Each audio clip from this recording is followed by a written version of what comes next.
Assalamualaikum warahmatullahi wabarakatuh.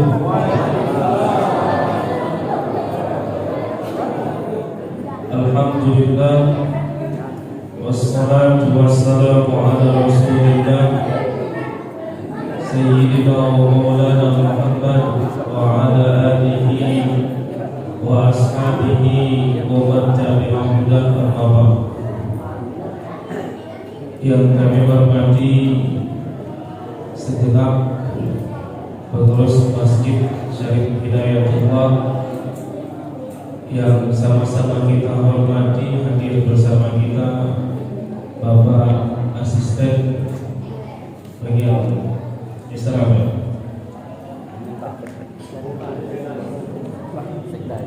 Calon Sekda Amin, Sekda Pensiun. Yang kami hormati para tokoh agama, tokoh masyarakat, yang kami hormati juga hadir bersama kita Ustaz Muhammad Ali. Yang kami hormati seluruh jamaah Masjid Syarif Hidayatullah. Semoga kita semua mendapatkan manfaat dari Allah Subhanahu wa taala. Amin. Bapak Ibu, saudara-saudara yang dirahmati Allah, pada malam hari ini kita sama-sama hadir dalam rangka memperingati satu peristiwa besar, yaitu peristiwa Isra dan Mi'rajnya Nabi Muhammad SAW. Jadi Isra itu perjalanan dari Masjidil Haram ke Masjidil Aqsa. Mi'raj itu dari Masjidil Aqsa naik sampai ke langit yang ketujuh, sampai ke Sidratul Muntaha. Itu Isra dan Mi'raj. Bapak Ibu, saudara-saudara yang dirahmati Allah, kami akan menyampaikan pada kesempatan ini kita bagi menjadi 3 peristiwa. Peristiwa sebelum Isra dan Mi'raj, peristiwa pada saat Isra dan Mi'raj, dan peristiwa setelah Isra dan Mi'raj. Kita akan melihat apa hikmah dari peristiwa itu. Bapak Ibu, saudara-saudara yang dirahmati Allah, kita akan lihat ke belakang dulu. Sebelum Nabi Muhammad SAW diisrakan dan dimi'rajkan oleh Allah Subhanahu wa taala pada tahun kira-kira 11 kenabian, 11 sampai 12 kenabian, maksudnya sejak diangkat menjadi nabi, sejak menerima wahyu yang pertama, itu kira-kira 11 tahun kemudian baru ada Isra dan Mi'raj. Nah, itu kehidupan Rasulullah SAW bersama para sahabatnya itu sangat menderita. Sangat banyak hal-hal yang membuat susah. Banyak sekali perbuatan-perbuatan yang tidak menyenangkan dari orang-orang kafir. Nabi Muhammad SAW masih aman dalam dakwahnya itu hanya 3 tahun pertama. Kenapa 3 tahun pertama itu masih aman? Karena dakwahnya sembunyi-sembunyi. Diangkat menjadi Rasul ketika umur 40 tahun, diperintahkan untuk menyampaikan Islam. Pertama kali itu diam-diam dan terang-terangan. Ngajak keluarga dekat dulu, ngajak kawan-kawan dekat dulu. Ceritanya itu cuma dari mulut ke mulut dulu. Belum di tengah masyarakat banyak, belum di kota. Setelah 3 tahun turun perintah Allah Subhanahu wa taala untuk menyampaikan Islam itu secara terang-terangan. mulai sejak saat itu, mulai sejak terang-terangan itu sampai peristiwa Isra dan Mi'raj, itu tidak berhenti mendapatkan berbagai macam kesulitan, kesusahan, sampai ada yang disiksa secara fisik, ada yang disiksa secara psikis, ditakut-takuti, diancam, diteror dan sebagainya. Itu lapor. Kalau tadi 11 tahun dikurang 3, berarti 8 tahun itu nanggung dia itu. 8 tahun. Nah itu kita lihat bagaimana kesabaran Rasulullah SAW bersama para sahabat-sahabat generasi awal as-sabiqun al-awwalun, orang-orang yang duluan masuk Islam. Kita kadang susah, sehari, 2 hari, sebulan, 2 bulan, nyerah kadang-kadang kehidupan ini. Ini 8 tahun itu luar biasa. 3 tahun pernah diboikot, pernah diembargo secara ekonomi, secara kehidupan sosial, diembargo oleh orang-orang kafir. Orang-orang kafir membuat satu surat kesepakatan bersama untuk tidak bergaul, tidak berinteraksi, tidak berhubungan dengan orang Islam dan keluarga Nabi Muhammad SAW, untuk tidak berjual beli. Pokoknya dikucilkan, tahu, sampai kelaparan, banyak yang kelaparan, sampai anak-anak kecil terjerit-jerit kelaparan. 5 tahun bukan sebentar, lama. Nak beli makanan, tak kata yang nak jual makanannya ada, tapi tak kata yang telah jual. Semua orang kafir itu mereka buat kesepakatan jangan melayani umat Islam. Bahkan kalau datang orang dari luar yang jual makanan, itu diadang oleh orang kafir. Dan salah satu yang datang itu paman Nabi Dawud yang kafir, Abu Lahab. Abu Lahab itu kaya raya, sehingga kalau pedagang dari luar Mekah datang, itulah diadang oleh Abu Lahab, diborong barangnya oleh Abu Lahab dengan harga yang lebih tinggi dari harga pasar. Karena apa memang diborong, kalau aku tidak perlu capek-capek jualan lagi di pasar, langsung dibayar dengan harga yang lebih mahal, sehingga tak sampai masuk pasar. Sehingga umat Islam menderita luar biasa selama lebih kurang 3 tahun. 3 tahun menderita. Lalu yang makan, masih ada yang berbaik hati walaupun ada orang kafir, tapi masih ada yang baiknya juga. Siapa? Itu yang masih ada hubungan keluarga. Tak tega juga kalau mereka ini ada yang kafir, ada yang beriman. Nah ada yang tak tega, kayak kasihan, ada yang mamanya, ada yang bibinya, ada yang keponakannya yang kelaparan itu.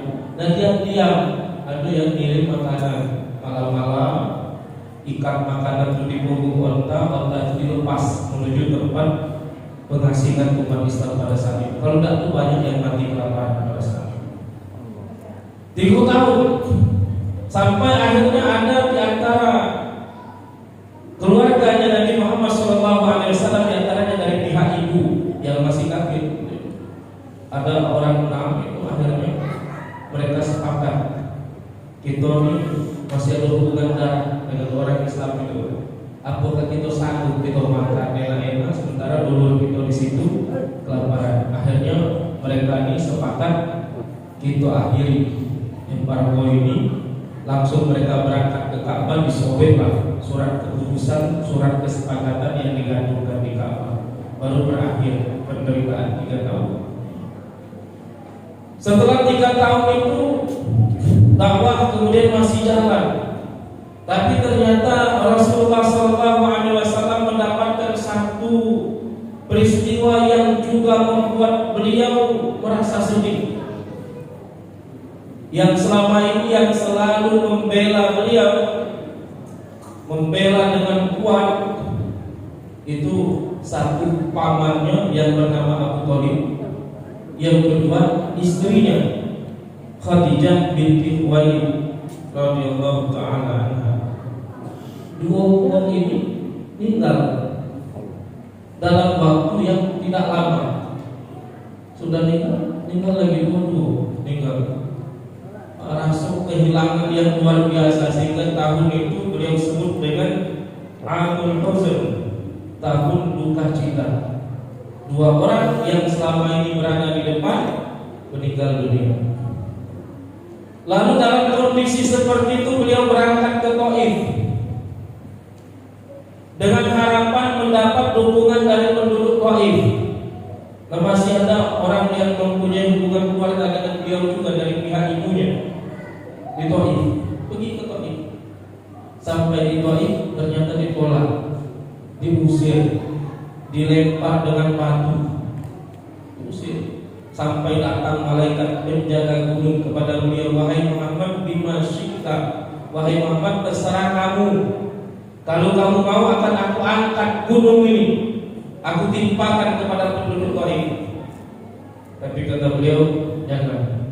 Aku masih berharap mungkin bagi anak cucunya yang masuk ke dalam agama Islam, yang masih beriman.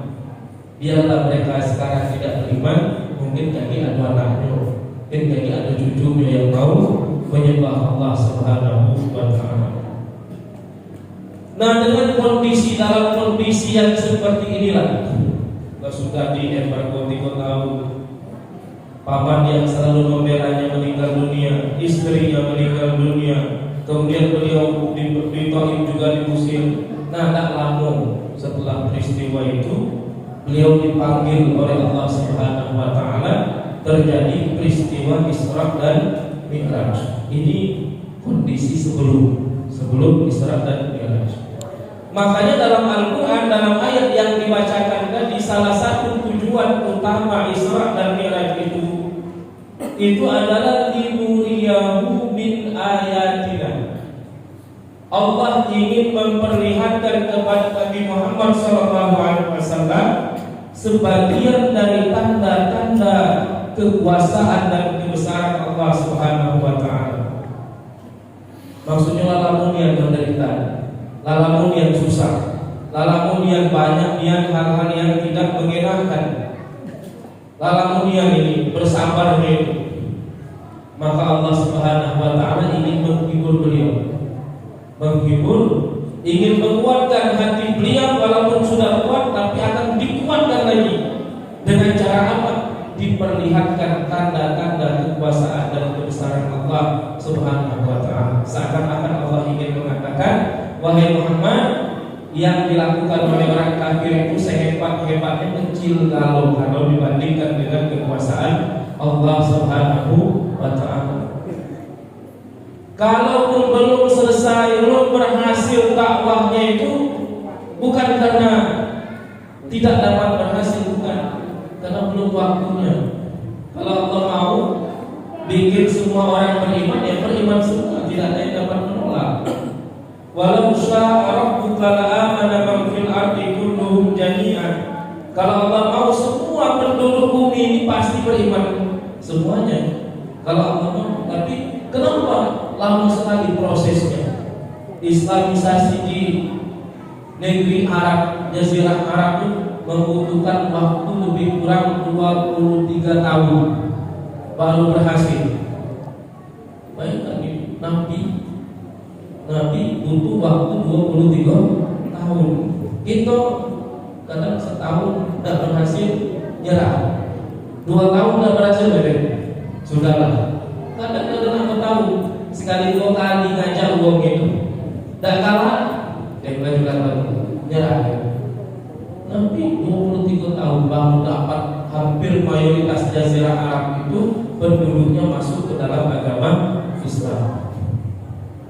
Nah, dengan peristiwa Isra dan Mi'raj itu, Nabi Muhammad SAW diperlihatkan oleh Allah Subhanahu wa Ta'ala bahwa Allah itu betul-betul maha besar, bahwa Allah Subhanahu wa Ta'ala betul-betul maha kuasa. Kalaupun belum berhasil, kalaupun ada masalah dalam kehidupan dunia, itu karena memang belum waktunya Allah untuk menyelesaikan masalah tersebut. Harus yakin ini untuk memperkuat keimanan. Allahu Akbar, Allah yang maha besar, yang lain kecil galau. Nah, ini pelajaran bagi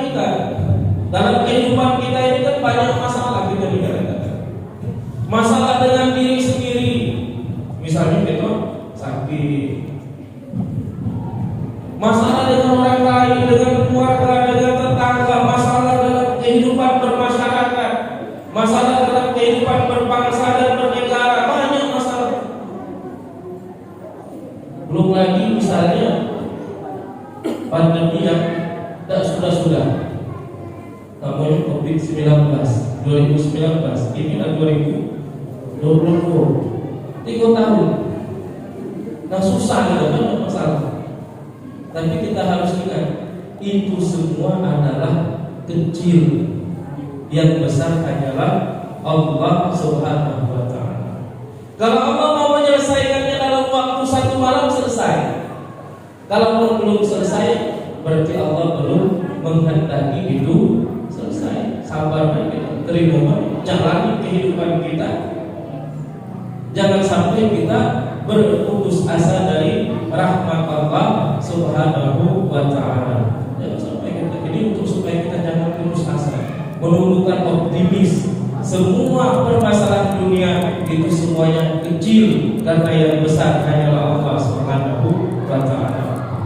Oleh karena itu Rasulullah SAW pernah berpesan kepada saudara sepupunya Abdullah bin Abbas radhiyallahu anhu. Kata beliau, wahai ghulam, wahai anak, ketahuilah, kata beliau, seandainya seluruh umat ini bersatu padu, berkumpul semuanya untuk memberikan sesuatu yang bermanfaat bagimu, maka tidak akan pernah terjadi kecuali jika sesuatu yang bermanfaat itu memang ditetapkan oleh Allah untukmu. Seluruh selingkawangan ini nak dukung kita. Kalau tidak belum. Dan seandainya seluruh makhluk, seluruh umat ini berkumpul ala ayyadurruka bisyai'in, untuk membahayakan kamu, untuk mencelakakan kamu, lam yadurruka illa bisyai'in qad katabahu Allahu lak. Tidak akan pernah terjadi bahaya itu kecuali memang jika memang bahaya itu telah ditetapkan oleh Allah Subhanahu wa Ta'ala untuk. Kenapa? Karena semuanya itu kecil, yang besar hanyalah Allah Subhanahu wa Ta'ala. Ini Isra dan Mi'raj ini mengajarkan kita untuk optimis, karena yang ada ini kecil galau. Nabi Muhammad SAW bersama para sahabatnya selama lebih kurang 8 tahun sebelum Isra dan Mi'raj menderita, mendapatkan tekanan, mendapatkan teror, ada yang mendapatkan siksaan secara fisik, ada siksaan mental dan sebagainya. Allah panggil Isra Mi'raj, perlihatkan kepada Rasulullah SAW berbagai macam kekuasaan dan kebesaran Allah untuk memantapkan hati beliau. Oh, itu semua kecil. Kalau belum berhasil saat ini, berarti Allah belum mengizinkan, belum sampai pada waktunya. Bapak Ibu saudara-saudara yang dirahmati Allah, ini yang pertama di kejadian sebelum. Kemudian kejadian pada saat Isra dan Mi'raj yang kedua. Jadi beliau satu malam dibangun oleh malaikat Jibril. Kemudian beliau dibelah hati, dibelah dadanya, dibersihkan hatinya, diisi dengan keimanan. Sudah itu diajak berangkat dari Masjidil Haram ke Masjidil Aqsa, ke Masjidil Haram sampai ke Masjidil Aqsa. Dalam perjalanan itu melihat berbagai macam hal, peristiwa. Sampai di Masjidil Aqsa, di situ ternyata sudah ditunggu oleh para nabi-nabi dan rasul. Lalu dilaksanakan sholat berjamaah. Setelah itu beliau ditawarkan oleh malaikat Jibril 2 macam minuman. Apa minumannya itu? Satu khamar, minuman keras. Yang kedua susu. Kenapa minuman keras ditawarkan? Karena memang waktu itu belum haram. Khamar itu haramnya ketika Nabi sudah hijrah ke Madinah. Jadi di Mekah itu belum banyak perintah, belum banyak larangan waktu di Mekah. Puasa belum di Mekah, zakat belum di Mekah, haji belum, minuman keras masih boleh di Mekah. Jadi di Mekah itu fokus masih urusan akidah. Itu menyelesaikan, mengajak orang untuk tidak lagi menyembah berhala, hanya menyembah Allah Subhanahu wa Ta'ala. Itu fokus dakwah Rasulullah di Mekah. Kewajiban syariat itu baru pas Isra Mi'raj, sholat yang pertama kali, sholat. Yang lain belum, zakat belum, pas hijrah ke Madinah baru sholat. Puasa pas hijrah ke Madinah tahun kedua Hijriah. Haji setelah itu juga. Keharaman minuman keras setelah itu juga. Di Mekah belum. Nah ini Rasulullah SAW ditawarkan dua macam minuman keras sama susu, masih halal, dua-duanya halal. Tapi Nabi SAW memilih susu. Maka kata malaikat Jibril, asabatal fitrah. Kata malaikat Jibril, kamu telah memilih yang pas sesuai dengan fitrah. Artinya fitrah itu ini, fitrah manusia itu fitrah baik. Dan kata manusia yang jahat sebenarnya. Manusia ini baik kalau asal masih sesuai dengan fitrahnya. Fitrah itu sifat bawaan dari lahir, itu fitrah namanya. Fitrah manusia ini semuanya baik. Kalau ada yang berubah menjadi tidak baik, berubah jadi jahat, itu bukan karena dia dilahirkan dalam kondisi jahat, tapi karena pengaruh hal-hal lain. Mungkin orang tuanya tidak ngajarinya, mungkin lingkungannya memang lingkungan yang buruk, mungkin dia tidak dapat pendidikan yang baik. Kalau menurut asal fitrah manusia itu baik kan. Sehingga kita ini kalau menurut fitrah itu bisa otomatis memilih sesuatu yang baik. Itu fitrah manusia.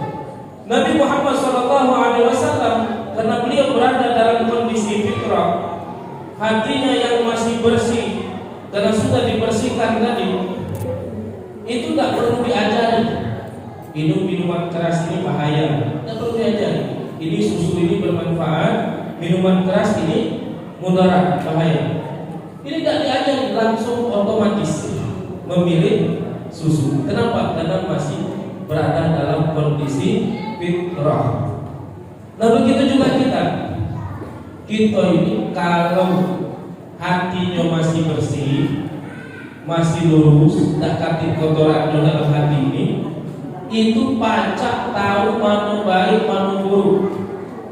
Dan dikasih tahu, dan diajar-ajari, dan dikasih dalil-dalil macam-macam. Itu nurut hati nurani saja kita dapat membedakan mana yang baik, mana yang buruk. Kenapa? Karena memang hati kita ini adalah salah satu hidayah Allah Subhanahu wa Ta'ala. Jadi salah satu hidayah itu adalah diberikan hati untuk semacam alat. Hati ini namanya detektor baik dan buruk, itu hati. Jadi ada sahabat datang kepada Rasulullah SAW bertanya tentang kebaikan dan keburukan. Maka dijawab oleh beliau, istafti qalbak. Tanya dengan hati kamu sendiri. Kalau kamu nak tahu mana baik mana buruk, tanya dengan hati kamu baik. Al-birru ma'anna ilaihi nafsu. Kebaikan itu sesuatu yang bikin hati kamu tenang. Wal ithmu ma'aka fi nafsi wa taraddada bis sadar. Sedangkan keburukan atau dosa itu sesuatu yang membuat kamu ragu-ragu, membuat kamu tak nyaman ketika melakukannya, membuat kamu wa karihta ayyaqali 'alaihin nas. Merasa tak nyaman kamu itu diketahui oleh orang lain. Nah, itu buruk berarti.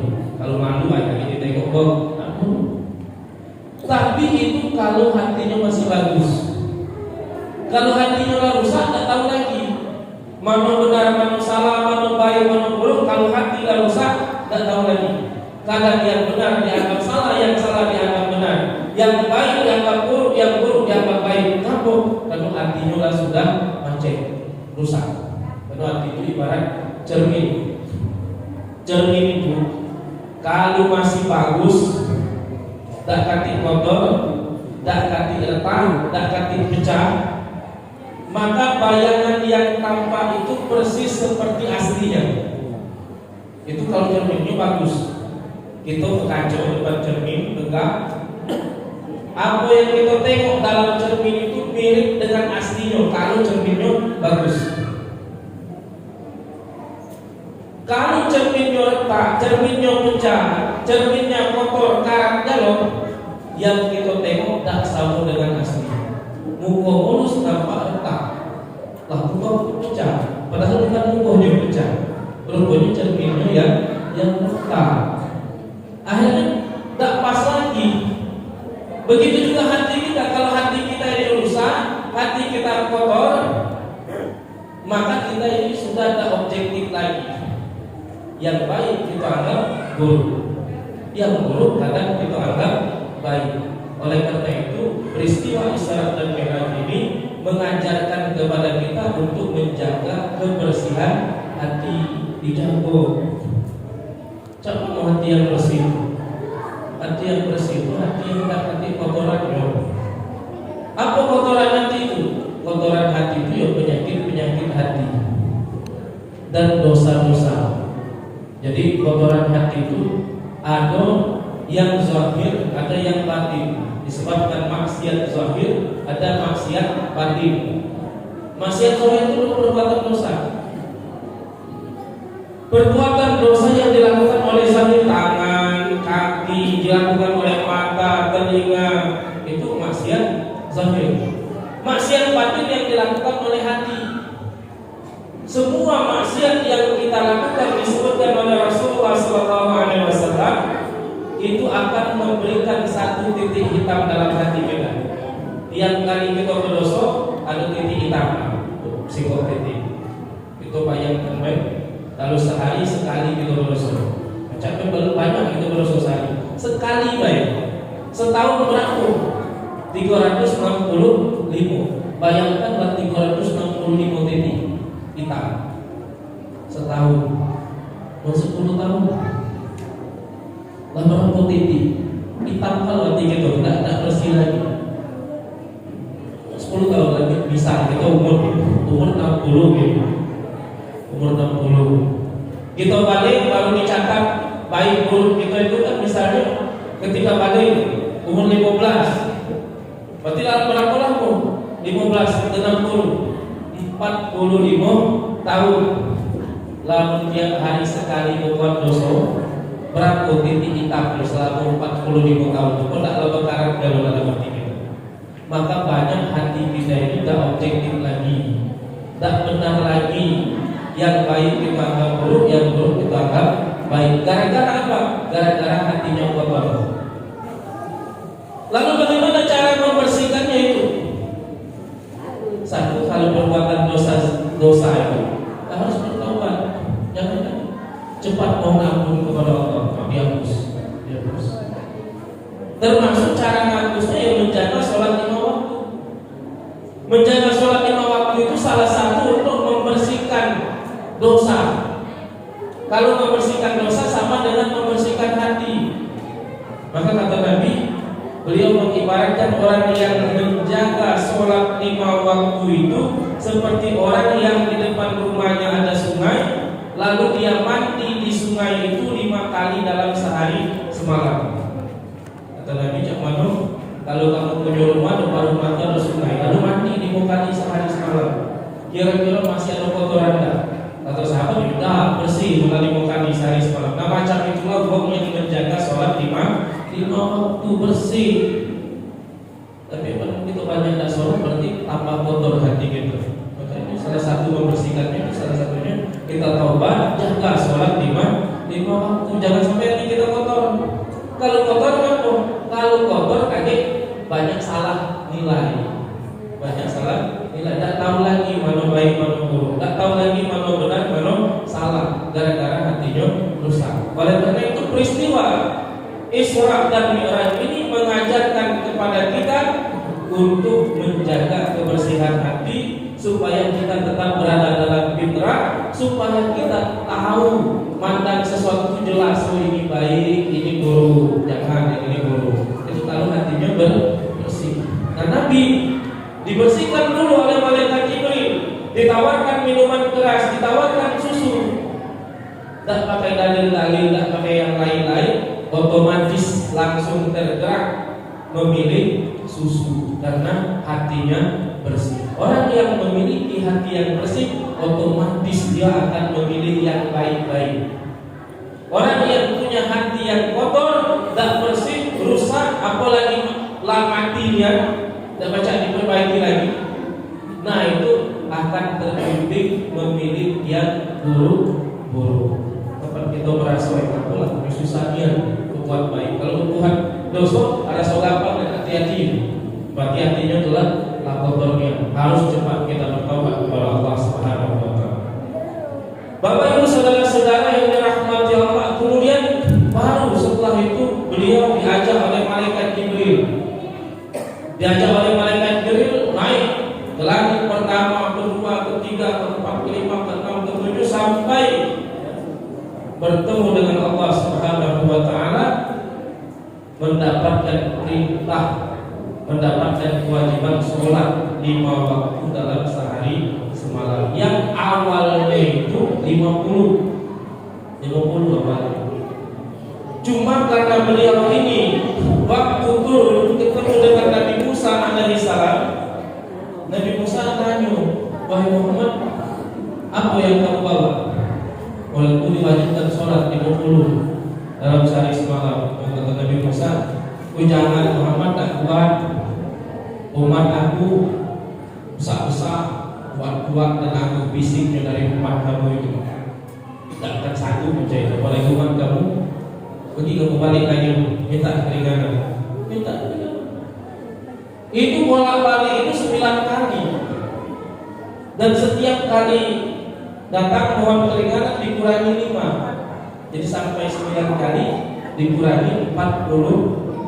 Jadilah 5 kali dalam sehari semalam, tapi pahalanya tetap dianggap 50. Jadi walaupun kita 5 kali sehari semalam, pahalanya sama dengan 50. Dan akhirnya seluruh kebaikan yang lain juga macam itu. Seluruh kebaikan kita itu dilipat gandakan jadi 10. Man jaa bil hasanah falahu asyru amsalihha. Siapa yang membawa satu kebaikan maka dia dapat 10 kebaikan yang sama. Makanya orang yang puasa 3 hari dalam sebulan itu dianggap puasa setahun. Puasa selama-lamanya apa? Kapan 3 hari sebulan?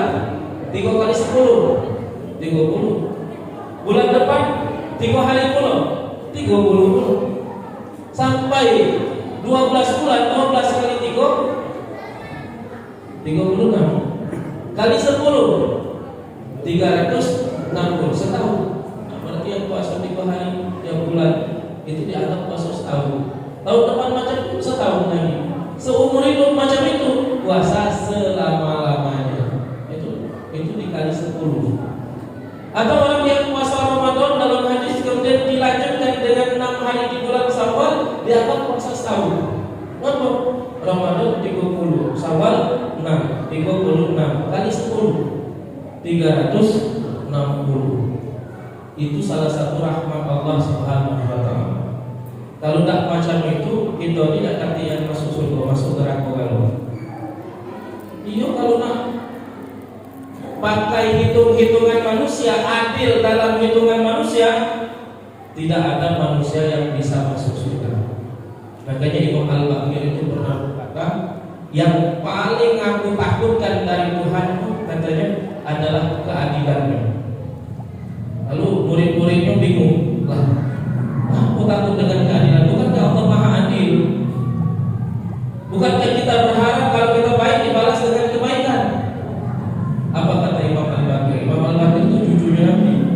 Kata Imam Al-Baqir itu anaknya Ali Zainal Abidin. Ali Zainal Abidin itu anaknya Husain bin Ali, anaknya Fatimah. Fatimah anaknya Rasulullah Sallallahu Alaihi Wasallam. Jadi Nabi punya anak Fatimah, Fatimah punya anak namanya Husain, Husain ini punya anak namanya Ali, Ali ini punya anak namanya Al-Baqir. Masih piungnya Nabi, cucu-cucunya, cucu dari cucunya. Husain itu cucunya. Nah Al-Baqir itu cucu dari Husain, cucu dari Husain. Kata Imam Al-Baqir itu paling takut kalau Allah adil. Ketika ditanya kenapa takut, maksud aku itu kalau adil dalam hitungan manusia. Kenapa? Kalau Allah itu adil sebagaimana adilnya manusia, manusia, maka hampir tidak ada manusia yang bisa masuk surga. Tidak masuk surga gitu. Kalau kebaikan siko dibalas siko, kejahatan dibalas siko puluh. Tidak masuk surga gitu. Pasti lebih banyak jahatnya, lebih berat dosa gitu. Jangankan nak nebus surga, nebus nikmat Allah yang kita terima dalam hidup ini saja tak cukup. Kalau nak hitung-hitungan amal kita itu tak cukup, apalagi nak nebus surga. Maka di antara orang sebab masuk kita bisa masuk surga karena rahmat Allah Subhanahu wa taala. Dan di antara sebab rahmat, di antara bentuk rahmat itu, amal kita ini dibalas 10 kali lipat. Bahkan kalau kita baru berniat baik, baru berniat mau melakukan kebaikan, tidak jadi. Karena sebab yang di luar kemampuan kita, tidak jadi. Itulah dicatat pahala. Aku malam ini bangun sholat tahajud, kalau tidak terbangun, catat pahala. Tapi tidak jadi itu karena memang sebab yang di luar kemampuan kita. Kalau doa tahajud malam ini, tak bangun, malas, hidup lagi, tidak jadi, tidak dapat pahala begitu. Yang dapat pahala itu sebab di luar kemampuan kita. Baru niat dicatat. Kapan jadi dicatat 10. Kalau kebaikan kan enak. Niat tak jadi 1, jadi 10. Tapi kalau berniat buruk, tak jadi, dapat pahala 1. Bukan dapat dosa, dapat pahala. Aku kaki datang ke masjid, tak bukan sandal yang bagus, bukan sandal yang bagus, datang ke masjid. Tapi pas nak pakai sandal yang bagus, takut dosa, dapat pahala 1, dapat pahala, batal dapat pahala. Jadi kepengen baik batal dapat pahala, kepengen jahat batal dapat pahala dulu. Makanya kita baca masuk surga itu yang berucap itu. Kepengen jahat batal, tapi batalnya karena Allah, bukan karena manusia. Kalau karena manusia tetap dicatat dosa. Pas nak ngambil ketahuan, sandal aku itu, tetap dosa itu. Walaupun tidak jadi, batal baliknya tadi, tapi tetap dicatat sebagai dosa. Kenapa? Karena batalnya bukan karena Allah Subhanahu. Kalau jadi dicatat cuma 1. Kalau kebaikan niat tidak jadi catat 1, jadi 10. Kalau keburukan tidak jadi berpahala, jadi cuma dicatat 1. Nah itu rahmat Allah Subhanahu wa ta'ala. Jadi sholat kita walaupun 5 kali tetap dianggap 50 kali dalam sehari semalam. Nah ini peristiwa pada saat Isra dan Mi'raj. Lalu setelah Isra dan Mi'raj, Nabi Muhammad SAW menceritakan itu.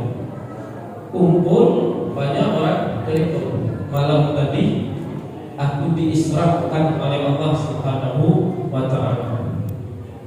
Dan ternyata banyak ini pengaruhnya itu banyak orang yang tidak percaya. Itu merupakan satu ujian keimanan. Ada yang murtad gara-gara itu. Muhammad tak mungkin, mustahil ya, mustahil. Tapi ada sahabat Abu Bakar As-Siddiq radhiyallahu ta'ala, ketika sampai kepada beliau, ditanya kepada beliau, bagaimana tanggapan kamu wahai Abu Bakar? Kata Abu Bakar, jika Muhammad yang mengatakan itu, saya percaya 100% yakin. Nah Bapak Ibu saudara-saudara yang dirahmati Allah, ini juga merupakan pelajaran penting bagi kita bahwa iman kita ini kadang-kadang diuji oleh Allah Subhanahu wa ta'ala dengan sesuatu yang kadang-kadang sulit untuk diterima. Tapi kalau itu yang menyatakan Allah dalam Al-Quran atau Rasulullah SAW dalam hadisnya, kita tak kasih pilihan lain selain percaya 100%.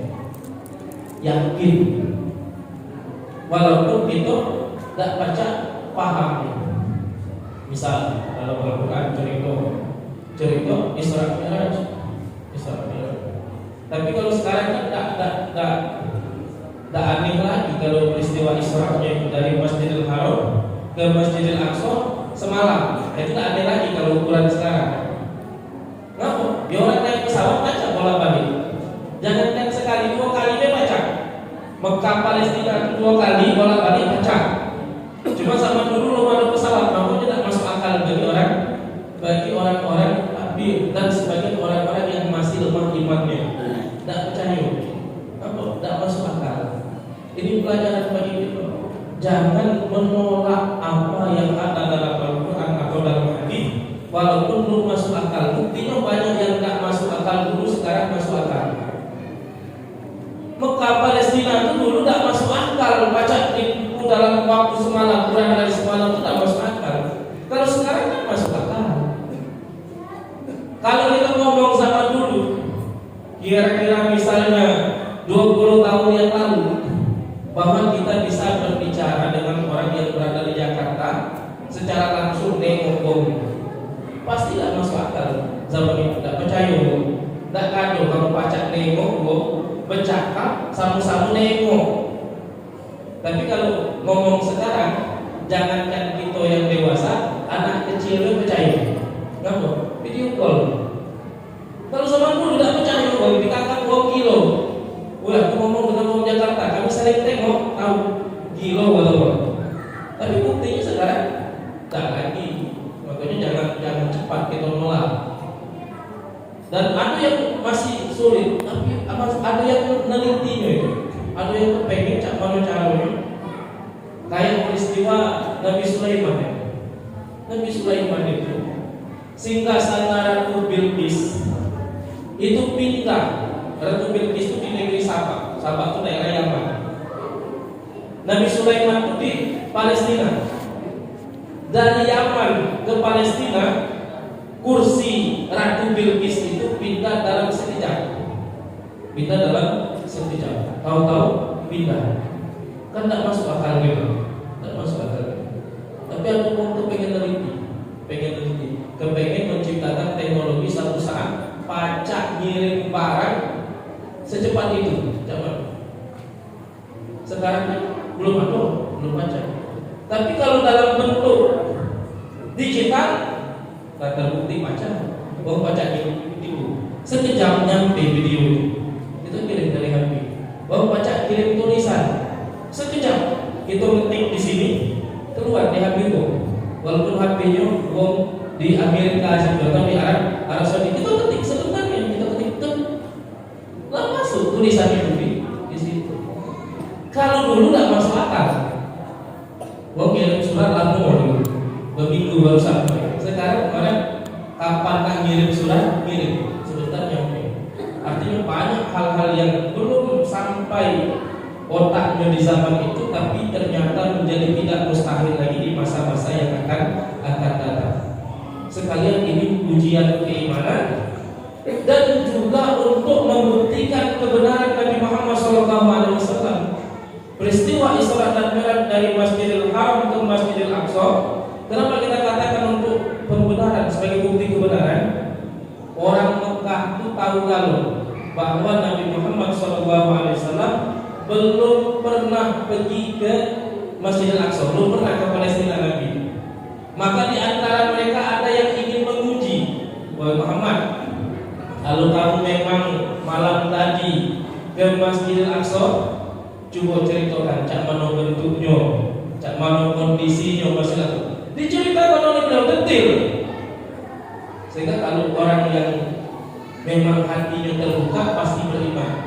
Belum pernah ke situ, tapi pacak menceritakan tentang kondisi Masjidil Aqsa dengan sedetil-detilnya. Itu sebagai mukjizat. Bahkan beliau melihat kapilah-kapilah orang-orang yang berjalan dari arah Palestina di perjalanan itu menuju Mekah. Aku ketemu kata beliau dengan rombongan itu. Ternyata dalam beberapa waktu kemudian datangnya rombongan yang disebut. Berarti melakukan Isra dan melakukan perjalanan dari Masjidil Haram ke Masjidil Aqsa. Bapak Ibu saudara-saudara yang dirahmati Allah, ini peristiwa setelah. Kemudian terakhir, Bapak Ibu saudara-saudara yang dirahmati Allah, tadi diceritakan bahwa Rasulullah dibersihkan hatinya. Kemudian dengan hati yang bersih beliau dapat terarah, terbimbing untuk melakukan memilih yang terbaik karena hatinya sudah bersih. Tapi yang jadi masalah itu kalau Nabi tadi langsung dibersihkan oleh malaikat Jibril. Nah kalau kita cuman kita cara bersihnya itu dengan oleh Nabi itulah, dengan menjaga sholat 5 waktu kita jaganya. Maka pesan terakhir dalam kesempatan ini, mari kita jaga sholat 5 waktu itu. Inilah cara kita, inilah mi'rajnya kita. Kalau mi'rajnya Nabi Muhammad SAW sudah dipanggil naik dari Masjidil Aqsa sampai ke Sidratul Muntaha, mi'rajnya umat Nabi Muhammad SAW adalah dengan cara menjaga sholat 5 waktu. Kata Rasulullah, as-salatu mi'rajul mu'min. Sholat itu mi'rajnya orang yang beriman. Kenapa? Karena kita sholat itu seakan-akan kita sedang menghadap kepada Allah Subhanahu wa ta'ala. Jadi sholat itu jaga dengan sebaik-baiknya. Orang yang menjaga sholatnya, insya Allah akan punya hati bersih. Kalau sudah punya hati bersih, insya Allah akan terbimbing seluruh anggota tubuhnya untuk melakukan yang baik-baik. Kata Nabi dalam hadisnya, dalam diri kita ini ada segumpal daging. Kalau dia baik, baik kalau anggota tubuh. Kalau dia jahat, jahat kalau anggota tubuh. Apa segumpal daging itu? Hati. Jadi kalau hatinya baik, yang lain baik kalau hatinya jahat, yang lain anggota tubuh jahat kalau. Bapak dah kata bohong, hatinya baik, mulutnya buruk dah kata. Ini kan galak. Oh si aku jahat mulut baik, hatinya baik kata. Kapan hati baik, mulutnya baik belum? Kapan mulutnya galak ngata bohong, mulutnya senang menyebarkan kebencian, mulutnya senang menyebarkan permusuhan sesama kita, itu hatinya tak baik. Kapan hati baik, mulutnya jadi baik, kupingnya jadi baik, tangannya jadi baik, kakinya jadi baik. Kapan yang ini tidak baik, itu nunjuk hatinya juga tak baik. Nah baik tadi sholat itu, tapi muncul pertanyaan, kenapa orang rajin sholat masih galak melakukan maksiat? Katanya kalau rajin sholat hatinya bersih. Kalau hati bersih jadi baik kalau. Tapi ada orang yang sholat tapi galak berjudi juga. Sholat rajin, masa togel juga misalnya. Sholat rajin, tapi konsumsi makanan yang haram. Apa? Nah itu yang jadi pertanyaan. Itu jangan banyak, berarti tak benar ayat Quran kita sholat kata hari masyarakat. Jangan. Yang harus jadi pertanyaan, jangan-jangan sholat kita itu belum sesuai dengan yang dikehendaki oleh Allah dan Rasulnya. Lupa sholat kita itu. Kalau lepasnya, pasti akan mencegah perbuatan keji dan munkar. Jadi sholatnya, karena sholat itu walaupun kita sama-sama sholat, itu levelnya beda-beda level sholat itu, tidak sama. Ada yang sholat sama-sama di masjid sholatnya, cuman ada yang ikhlas karena Allah, ada yang tidak enak ditengok ke masjid, kan beda malunya. Padahal kalau tidak enak tadi tidak diterima oleh Allah Subhanahu wa Ta'ala. Tak kata tidak sholat, dia mana dulu sholat. Nah itu artinya beda. Kalau di zahirnya sama-sama sholat. Kemudian ada sholat orang itu yang didasarkan ilmu, ada yang tidak, ikut-ikutan main, tidak tahu ilmunya, tidak belajar, tidak tahu mana syarat, rukun, mana sunnah, tidak tahu. Ini ada orang yang sholat dengan ilmu, tahu baru. Mulai sebelum sholat, pada saat sholat, sesudah sholat, lengkap. Syarat, rukun, sunnah, adab-adab yang dilakukan itu beda pahalanya, beda dampaknya. Ada lagi orang yang sholat khusyuk, ada yang tidak khusyuk. Tengok sama-sama sholat, tapi ada yang sholat Allahu Akbar sampai Assalamualaikum warahmatullahi, pikirannya pikir yang lain di luar sholat. Cuma kalau jamaah dia menghayal kapan mau rukuk bolong, tapi pikirannya kemana-mana. Assalamualaikum warahmatullahi wabarakatuh sudah. Ada yang sholat dari takbiratul ihram sampai salam tidak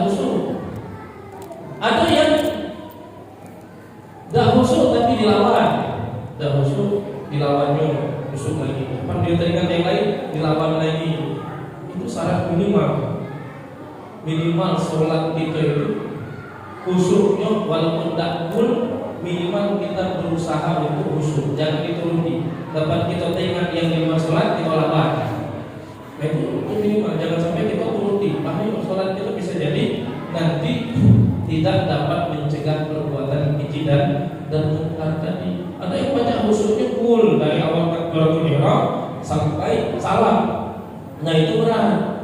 Khusyuk dalam sholat itu berat. Kenapa berat? Karena setan itu pasti tak mau tinggal diam. Setan itu senang ikut campur.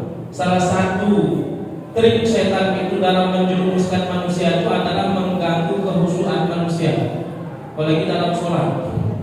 Sehingga kapan kita sholat, setan datang cepat, nah membisikkan hal-hal yang melalaikan kita.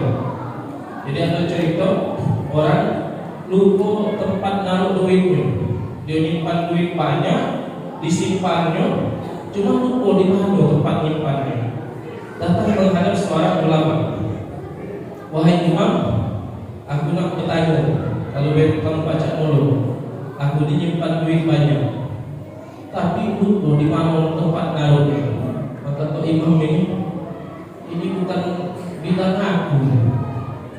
Nanya di mana tempat duit, udah kamu balik, kamu sholat baik.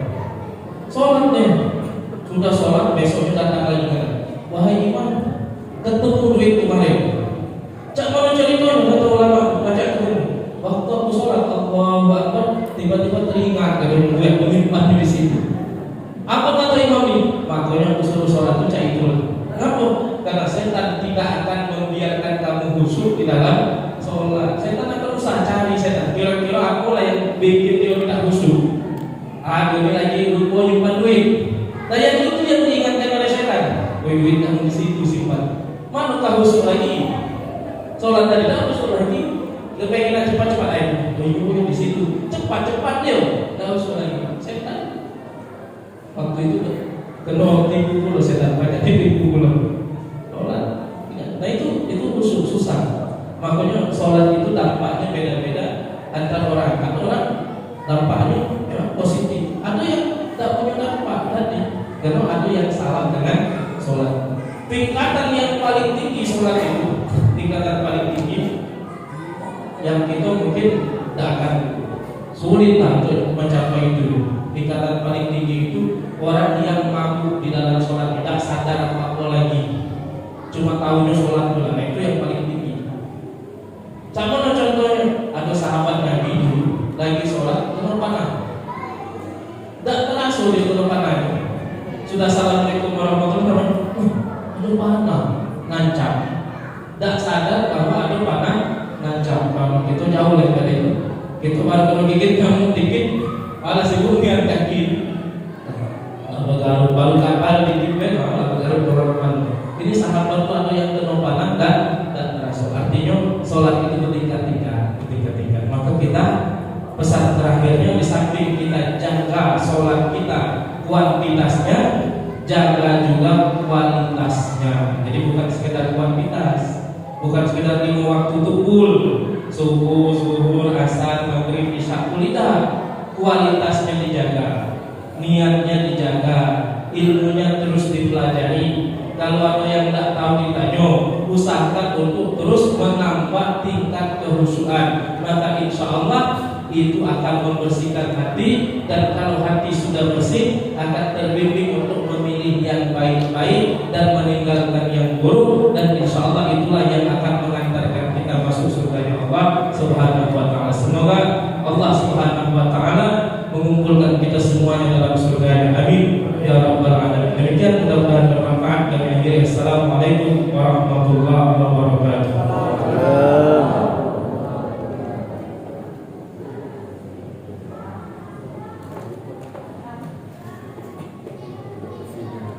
Bapak Ibu hadirin Allah yang dirahmati Allah, demikian tadi tausiah dan ceramah